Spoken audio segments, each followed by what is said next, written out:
Hello everyone, I am Vasu. तो आज हम डिस्कस करने वाले हैं आईएनसी के न्यू अमेंडमेंट जो उसने अपने एग्जामिनेशन रेगुलेशंस में किया है, majorly for the 4th and 5th semester students. तो आज हम उन्हीं को डिस्कस करने वाले हैं, जिसके लिए मैं इसको डिटेल में डिस्कस करूंगा। और मैं लाया हूं आपका जो अमेंडेड जो नोटिफिकेशन आया था वो है आईएनसी की ऑफिशियल वेबसाइट से जो प्रेजेंट है, प्लस जो गैजेट नोटिफिकेशन है उसमें जो एग्जामिनेशन रेगुलेशंस दी हुई हैं मैं उनको भी लेके आया हूँ कि उनमें क्या चेंजेस हुआ है और किन लोगों के लिए कोई चेंजेस नहीं हुआ है। तो सबसे पहले हम गैजेट जो नोटिफिकेशन आया था उसके बारे में बात कर लेते हैं। तो इसमें कहा गया है, मेन स्टार्टिंग से नहीं, हम मेन पे आते हैं। इसमें कहा है जो पैरा 5 एग्जामिनेशन रेगुलेशंस का रिवाइज्ड बीएससी नर्सिंग सिलेबस सब पैरा 16। तो उसमें क्या है, जो पैरा 16 का जो फर्स्ट पार्ट है वो डिलीट किया गया है एंड द रिमेनिंग पैराज जो 16.2 और 16.4 हैं वो they will remain the same. इसका मतलब क्या हुआ बताता हूँ। इसके लिए हमें आना पड़ेगा एग्जामिनेशन रेगुलेशंस के 16 पैरा पे। ये दोनों चीज़ें ही आईएनसी की ऑफिशियल वेबसाइट पे अवेलेबल है, तो आपको अगर कोई भी क्वेरी हो तो आप वहाँ भी विजिट करके एक बार देख सकते हैं। तो एग्जामिनेशन रेगुलेशंस का 16 पैरा ये कहता है, तो ये जो फर्स्ट पॉइंट है, अभी जो नोटिफिकेशन आया उसमें ये कहा गया है कि जो फर्स्ट पॉइंट है इसको डिलीट किया गया है, बट जो बाकी के पॉइंट्स हैं वो सेम रहने वाले हैं। ठीक है, तो 16 का पैरा फर्स्ट क्या कहता था? 16 का पैरा फर्स्ट कहता है कि the candidate shall have cleared all the previous examination before appearing for the 5th semester. मतलब कि अभी तक रूल ये होता था कि अगर आप 5th सेमेस्टर के एग्ज़ाम्स देने जा रहे हैं तो आपके प्रीवियस जो भी सेमेस्टर्स थे, 4th semester, 3rd semester, 2nd, 1st, वो सारे सेमेस्टर्स क्लियर होनी चाहिए। उनमें आपका कोई भी कंपार्टमेंट या बैक नहीं होनी चाहिए। ये अभी तक का पुराना रूल था, लेकिन अभी जो नया नोटिफिकेशन आया है उसमें इस रूल को हटा दिया गया है।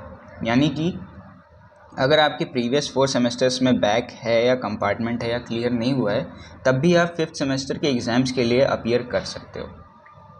बट जो आपका 16, 2nd, 3rd और 4th पैरा थे ये नहीं हटाए गए हैं। मतलब ये सेम ही रहने वाले, इनमें कोई चेंजेस नहीं किया गया है। इसमें क्या है, the candidate shall have cleared all the previous examinations before appearing for the 7th semester. मतलब 7th सेमेस्टर में अपीयर होने से पहले आपकी प्रीवियस की सारी बैक क्लियर होनी चाहिए, वो कंपलसरी है, उनमें कोई चेंजेस नहीं होने वाला। Plus the candidate shall have cleared all the previous examination before appearing for the final exam. मतलब कि बीएससी नर्सिंग के जो फाइनल एग्ज़ाम होते हैं उनसे वहाँ मतलब वो एग्ज़ाम देने से पहले आपकी जो पिछले जितने भी सेमेस्टर्स हैं उनमें कोई भी बैक नहीं होनी चाहिए। और जो लास्ट पॉइंट है वो कहता है कि the maximum period to complete the course successfully should not exceed 8 years। ये तो पहले से ही था कि जो आपका बीएससी नर्सिंग कोर्स होता है उसको आपको मतलब जिन लोगों की बैक ज़्यादा आती है या जो लोग क्लियर नहीं कर पाते हैं, फिर भी आपको ओनली 8 years का टाइम मिलेगा to clear the complete BSc nursing, उससे ज़्यादा टाइम नहीं मिलेगा। तो यही है हमारा 16.1 पॉइंट जो डिलीट किया गया है। यानी कि अब आप 5th सेमेस्टर में बैठ सकते हैं अगर आपके प्रीवियस सेमेस्टर्स में बैक है या कंपार्टमेंट आई है तो। अब जो न्यू नोटिफिकेशन है उसकी बात कर लेते हैं। वही चीज़ है कि 16.1 जो है वो डिलीट कर दिया गया है, 16.2 and 4 will be remain the same. Plus अब जो अमेंडेड पैरा है जो अभी तक हमने पढ़ा वो कैसा दिखने वाला है ये भी इसमें दिया हुआ है कि the amended para will read as under. अब ऐसा कुछ दिखेगा कि क्या, the candidate shall have cleared all the previous examination before appearing for 7th semester. इसमें कोई चेंजेस नहीं हुआ है। 7th सेमेस्टर में जाने से पहले आपकी सारी बैक क्लियर होनी चाहिए, कंपलसरी है वो।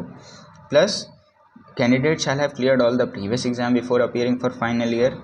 मतलब फाइनल ईयर से पहले आपकी सारी बैक क्लियर होनी चाहिए। And the last is the maximum period to complete the course successfully should not exceed 8 years। तो वो भी सेम ही रहने वाला है। सो यही थे आपके चेंजेस जो आपके एग्जामिनेशन रेगुलेशंस में हुआ है।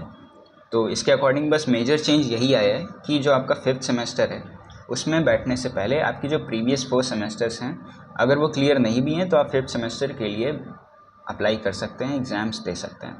आपके प्रीवियस सेमेस्टर्स की वजह से आपका 5th सेमेस्टर का एग्ज़ाम रोका नहीं जाएगा, आपका ईयर बैक नहीं लगेगा। बस यही मेन चेंजेस था। बाकी जो 7th सेमेस्टर और जो फाइनल ईयर से रिलेटेड नोटिफिकेशन थे वो सेम ही रहने वाले, उनमें कोई चेंजेस नहीं किया गया है। तो ऐसे ही इन्फॉर्मेटिव वीडियोस के लिए लाइक, शेयर, सब्सक्राइब करना मत भूलिएगा। ऐसे ही किसी इन्फॉर्मेटिव वीडियो में फिर से मिलेंगे। Thank you so much.